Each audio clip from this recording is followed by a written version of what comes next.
The first rays of dawn painted the sky in shades of pale gold and rose, spilling a soft, gentle light over the sleepy town of Havenwood. At the edge of town, nestled beside a stretch of lonely highway, the Morning Star Diner hummed with the quiet energy of a new day. Inside, the air was thick with the comforting aromas of strong coffee brewing, bacon sizzling on the griddle, and the faint, sweet scent of maple syrup. Steam fogged the large plate-glass windows, obscuring the world outside. The low, guttural rumble of powerful engines, however, was a sound that permeated the very walls of the building, a constant reminder of the group that had claimed a corner of the diner for their morning meal. They were the Iron Sentinels, a motorcycle club whose reputation preceded them like a storm front. Clad in worn leather vests adorned with the club's formidable insignia, a stoic, iron-willed eagle, they were a collection of hardened men, their faces etched with the stories of 1,000 miles and 100 brawls. People in town tended to give them a wide berth, their conversations dropping to a whisper when the bikers entered a room. Yet, beneath the intimidating exterior, behind the calloused hands and guarded eyes, beat hearts that carried burdens and histories few could ever imagine. The easy laughter that passed between them, a rough and rumbling sound, bounced off the polished chrome of their parked Harley-Davidsons, creating a pocket of defiant life in the quiet morning. Suddenly, a sound, thin and sharp as shattered glass, cut through the morning's tranquility. It was a cry of pure, unadulterated terror, a child's shriek that seemed to tear at the fabric of the peaceful dawn. Every head in the diner snapped toward the door. The clatter of cutlery ceased. Conversations died mid-sentence. Across the sprawling gravel parking lot, a small, frantic figure was sprinting toward them. She was a little girl, no older than 6 or 7, engulfed in a simple, faded blue dress. Her small boots, scuffed and worn, struggled for purchase on the loose stones, and her tangled, sun-bleached hair streamed behind her like a desperate flag. Her face was a heartbreaking canvas of dirt and tears, her small voice raw and cracking with a fear so profound it felt ancient. "Please," she wailed, her voice a fragile thread against the vastness of the morning. Her arm shot out, a trembling finger pointing back down the road from where she had come. "You have to help. He's hurting my mommy. Please, somebody help her." A wave of stunned paralysis washed over the diner. The bikers froze, their coffee cups hovering in midair. The raw, primal agony in the child's sobs was so potent that even the powerful engines of their bikes seemed to fall into a respectful silence. Near the gas pumps, a pair of truckers exchanged a wary glance, their hands shoved deep in their pockets. A family in a minivan stared through their window, their faces pale with shock. But no one moved. The world held its breath, waiting for a hero who seemed unwilling to appear. If you believe that courage often wears the most unexpected disguise, that kindness can bloom in the harshest of soils, and that there are still those who will run toward the fire when everyone else is running away, then take a moment to show your support. Your likes, comments, and shares help us bring more stories like this one to light, stories that prove the human spirit is a force of incredible good. By subscribing to Kindness Corner, you become part of a community that celebrates the heroes who walk among us, because the events that unfolded next are a powerful testament to the light that can be found in the darkest of places. One man did move. He rose from the booth, a shadow detaching itself from the group. His name was Marcus Riley, known to his brothers as Rec for reasons he never discussed. He was a man built like an oak tree, with shoulders broad enough to carry the weight of the world and a face that looked like it had been carved from granite. He was in his late 30s, and the Iron Sentinel's patch was stitched proudly over his heart. He had navigated a life filled with conflict, had witnessed betrayals that would shatter lesser men, and had seen more than his share of bloodshed. But the sight of this tiny, broken child struck a chord deep within him that resonated with a forgotten pain.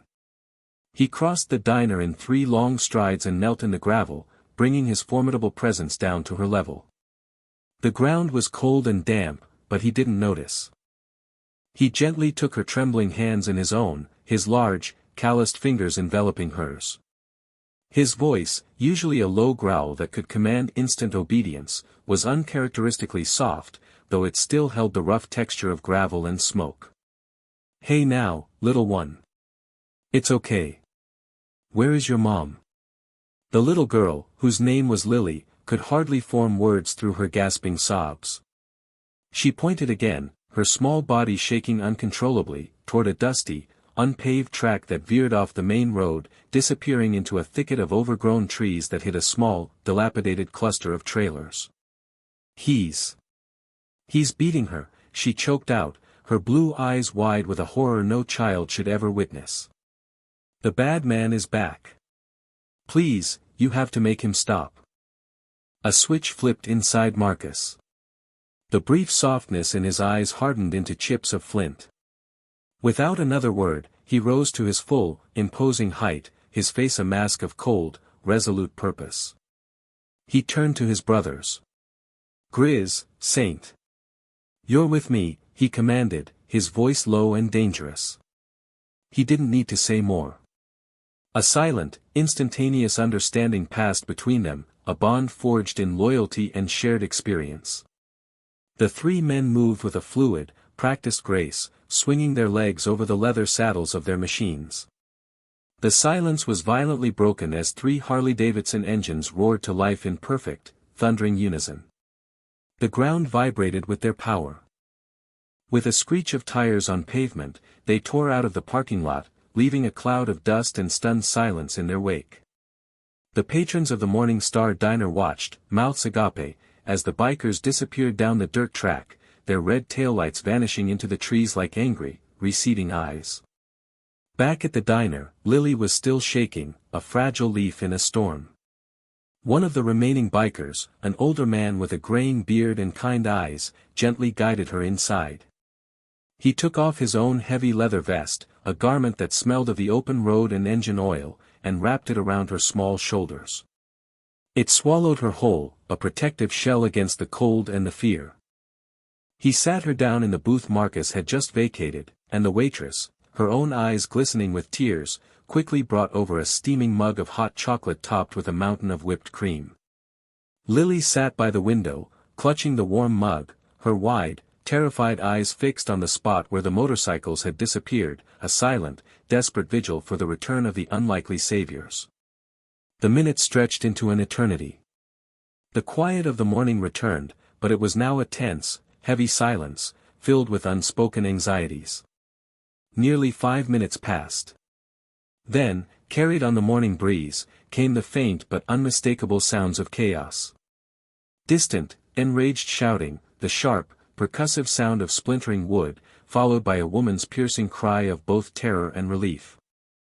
And weaving through it all, the defiant, angry roar of motorcycle engines, a sound that promised retribution. Marcus, Grizz, and Saint had found the trailer.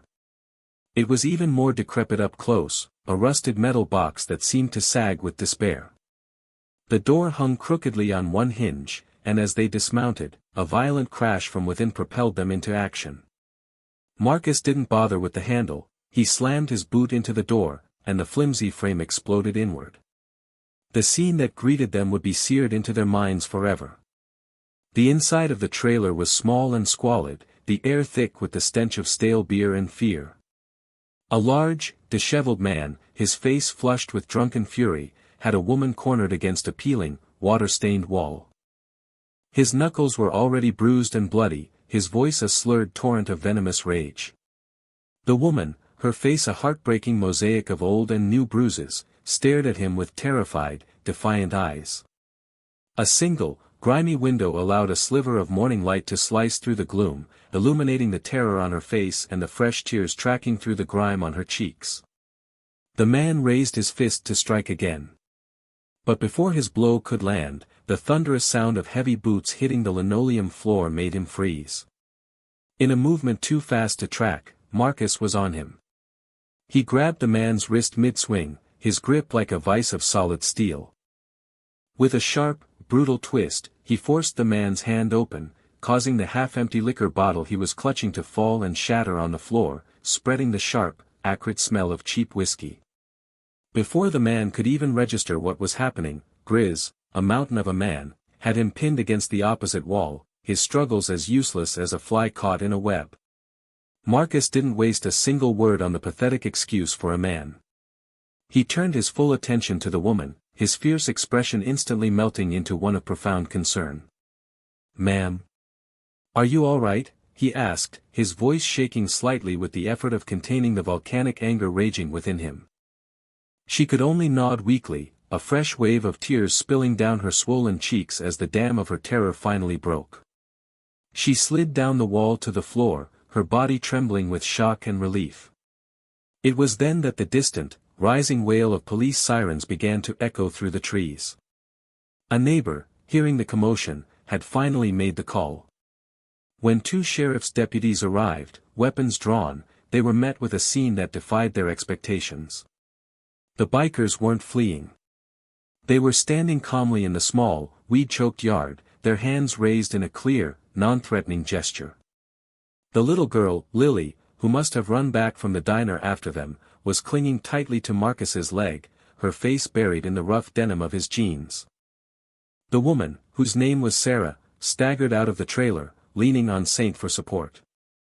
With a trembling but resolute voice, she explained everything. The man, her ex-boyfriend Rick, had been released from jail the day before. He had a restraining order against him, but he had tracked her down, breaking in that morning in a drunken rage. "He was going to kill me," she whispered, her eyes finding Marcus's. "If they hadn't come. He told our daughter to watch." He told her, she couldn't finish, her voice breaking on a sob. As the deputies led a belligerent and cursing Rick away in handcuffs, Marcus gently knelt down once more to face Lily. He carefully wiped a smudge of dirt from her cheek with his thumb.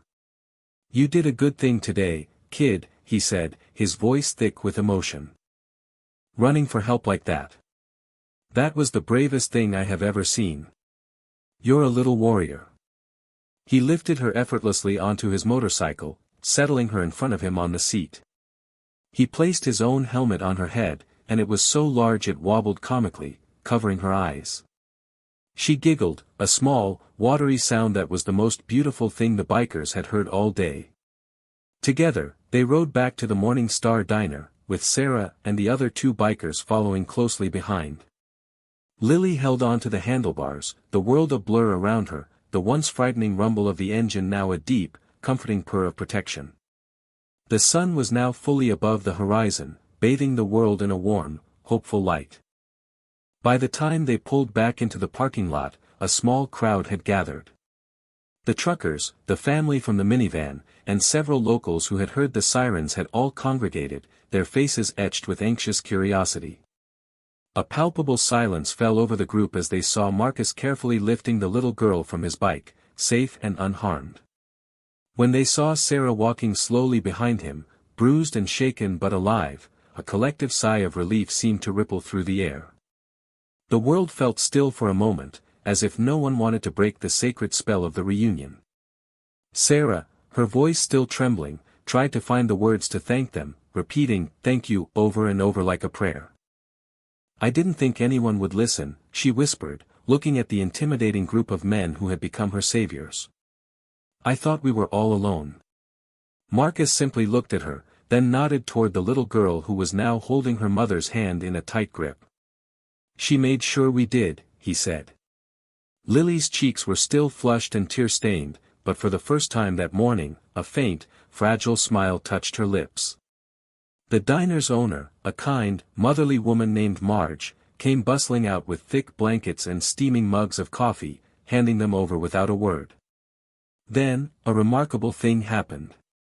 One by one, the Iron Sentinels, these men who cultivated an image of toughness and detachment, removed their heavy leather vests.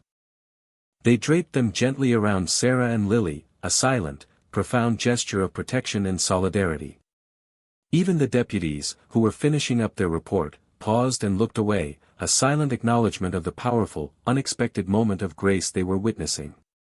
The Iron Eagle patch on Marcus's t-shirt caught the morning light as he leaned down to speak to Lily one last time. "You take care of your mama now, you hear," he said softly.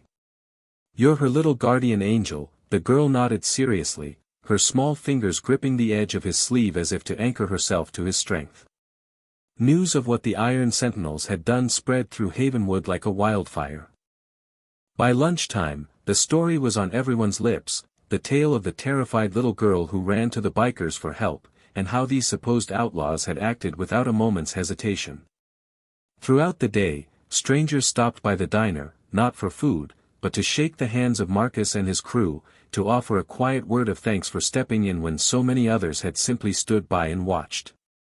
Marcus was not a man who enjoyed the spotlight, but when a local reporter asked him why they had done it, why they had risked getting involved, his answer was simple and direct. "You don't ignore a cry like that," he said, his gaze unwavering. "Doesn't matter what patch you wear or what road you ride. Some things are just human." A child needed help. There was no other choice to make. In the weeks and months that followed, Sarah and Lily began the slow, arduous process of rebuilding their lives. But they were not alone. The community of Havenwood, inspired by the bikers' example, rallied around them. People donated furniture, clothes, and groceries. Marge from the diner offered Sarah a job as a waitress. And every Sunday, without fail, a procession of Harley-Davidsons could be seen pulling up outside their new, small apartment in town. The Iron Sentinels would check in, bringing bags of groceries or just sitting on the porch, their quiet, protective presence a constant source of comfort and security. They had become an unconventional, fiercely loyal family. Months later, as spring had fully chased away the last of the winter frost, Lily ran up to Marcus outside the diner one Sunday morning. She proudly held up a piece of paper. It was a crayon drawing, rendered with the charming imprecision of a child's hand. It depicted a row of big, black motorcycles, a tiny stick figure girl in a blue dress, and a very large, smiling man kneeling down to help her. Above them all, a bright yellow sun shone down. "This is us," she announced, her face beaming with pride. Marcus took the drawing from her, his movements uncharacteristically gentle. He looked at it for a long, silent moment, a complex array of emotions flickering across his rugged features. He then folded it with meticulous care and tucked it safely into the inner pocket of his leather vest, the one that rested directly over his heart. "That's going with me wherever I ride, little warrior," he said, his voice thick. "This is my new road map." If this story of unexpected heroism and profound kindness has touched your heart, please help us share it with the world by liking, sharing, and subscribing to Kindness Corner. It is a reminder that sometimes the toughest hearts are the ones that hide the deepest wells of compassion. And before you go, we'd love to hear from you in the comments. What would you have done if you were in that diner and heard that little girl's desperate cry for help?